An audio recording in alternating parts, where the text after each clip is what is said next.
Good evening, sir. I'm Dr. Pooja. I'm a physiotherapist. Sir, during your oration, you just said these lines. I would just like to repeat them. You said, every person who is an extremist Muslim, the problems of the humanity will be solved. I would just like to make a correction. I'm too young to correct you, sorry for that. But from the core of my heart, I believe this sentence would have been more authentic if we put it this way. Every person who is an extremist, the problems of the humanity will be solved. Maysoever he is a Muslim, a Hindu, a Christian, whosoever. Dr. Pooja has asked a very good question. And sister, if I'm wrong, I'm ready to accept the mistake. The question and answer is meant for that. If I say by mistake 2 plus 2 equal to 5, you have a right to correct me, it's not 5, it's 4. I'm a human being. I'm not a human computer, I'm a human being, I can make mistake. That's the reason we have open question answer session. But, coming to your comment, I said that if everyone would have an extremist Muslim, the problem would have solved. And you corrected me by saying that if you would have said that every human being would have been an extremist, the problem would have solved. Extremist in which way? The way you said. Yes. Extremist, the way you said, to be extremely kind, extremely lovable. Sister, if you heard my talk, I said an extremist Muslim is a person who is extremely kind, extremely merciful, extremely loving, extremely honest, extremely just. Otherwise, there can be an extremist robber who wants to rob. There can be an extremist rapist. So if I just say extremist, the problem will be solved, the rapist will be happy with me. They say I'm an extremist rapist, you know.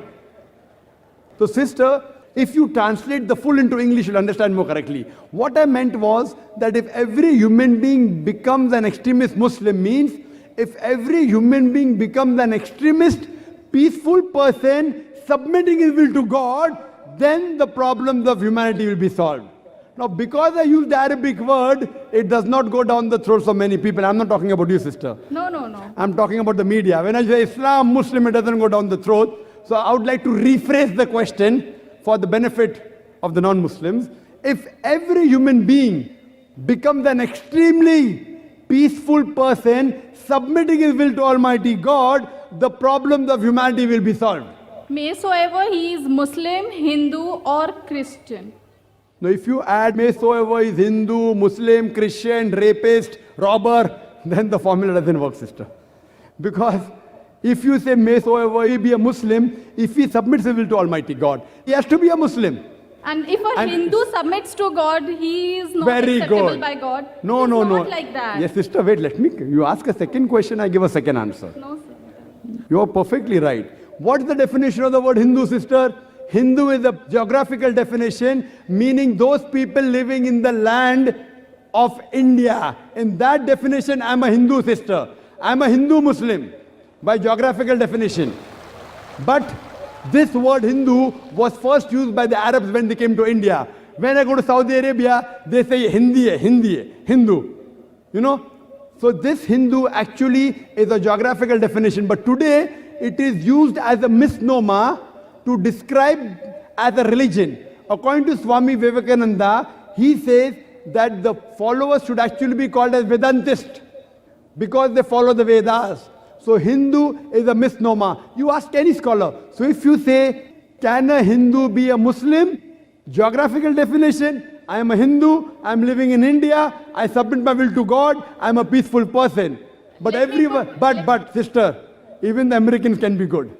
Even the English can be good. If I say everyone in the world should live in India, as it is there is population, as it is there are more than 1 billion people. I would like to reframe my question, Sister, sir. please let me complete the answer. You asked a question, I'm giving the answer.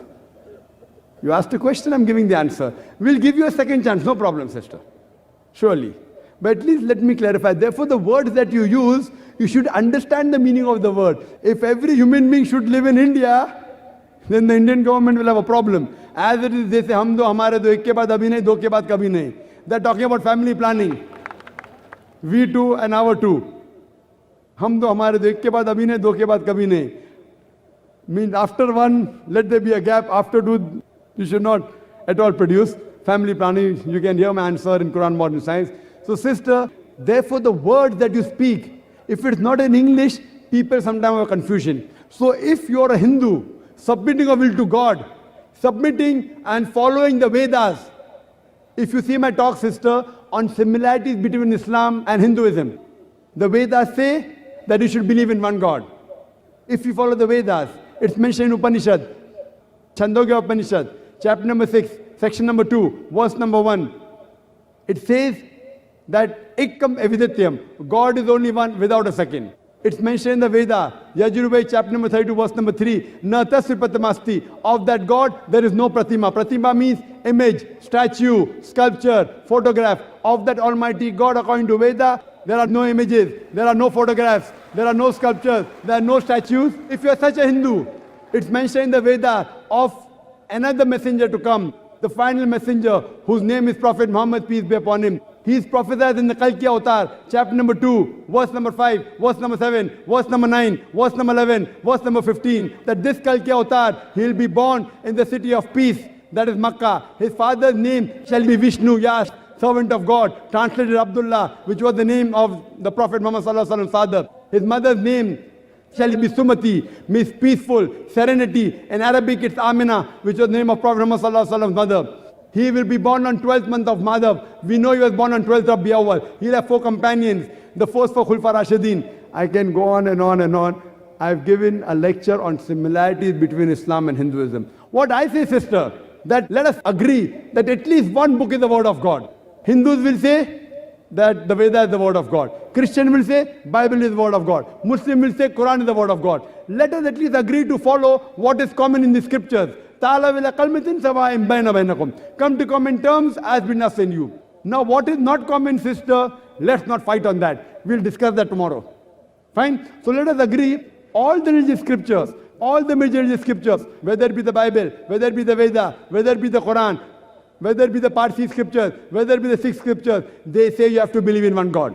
Most of the major religions, they prophesy the coming of the last and final messenger. It's mentioned even in the Bible, in Deuteronomy, chapter number 18, verse number 18. Book of Deuteronomy, chapter number 18, verse number 19. In the book of Isaiah, chapter number 29, verse number 12. It's prophesied in the Song of Solomon, chapter number 5, verse number 16. In the New Testament, Gospel of John, chapter number 14, verse number 16. In the Gospel of John, chapter number 15, verse number 26. In the Gospel of John, chapter number 16, verse number 7. In the Gospel of John, chapter number 16, verse number 12, 14. Jesus Christ, peace be upon him, says, I have many things to say unto you, but ye cannot bear them now. For he, when the Spirit of truth shall come, he shall guide you unto all truth. He shall not speak of himself.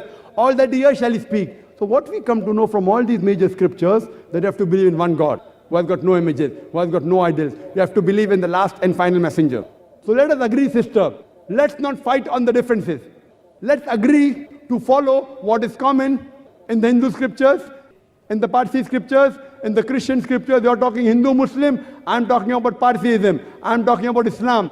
Let us agree to follow what's common. And inshallah, all the human beings who believe in God, they'll have to agree there's one God who has got no images, who has got no statues, and have to believe that one last and final messenger has to come, whose name is Prophet Muhammad, peace be upon him. Then we will have every human being should be an extremely peaceful person, submitting his will to Almighty God.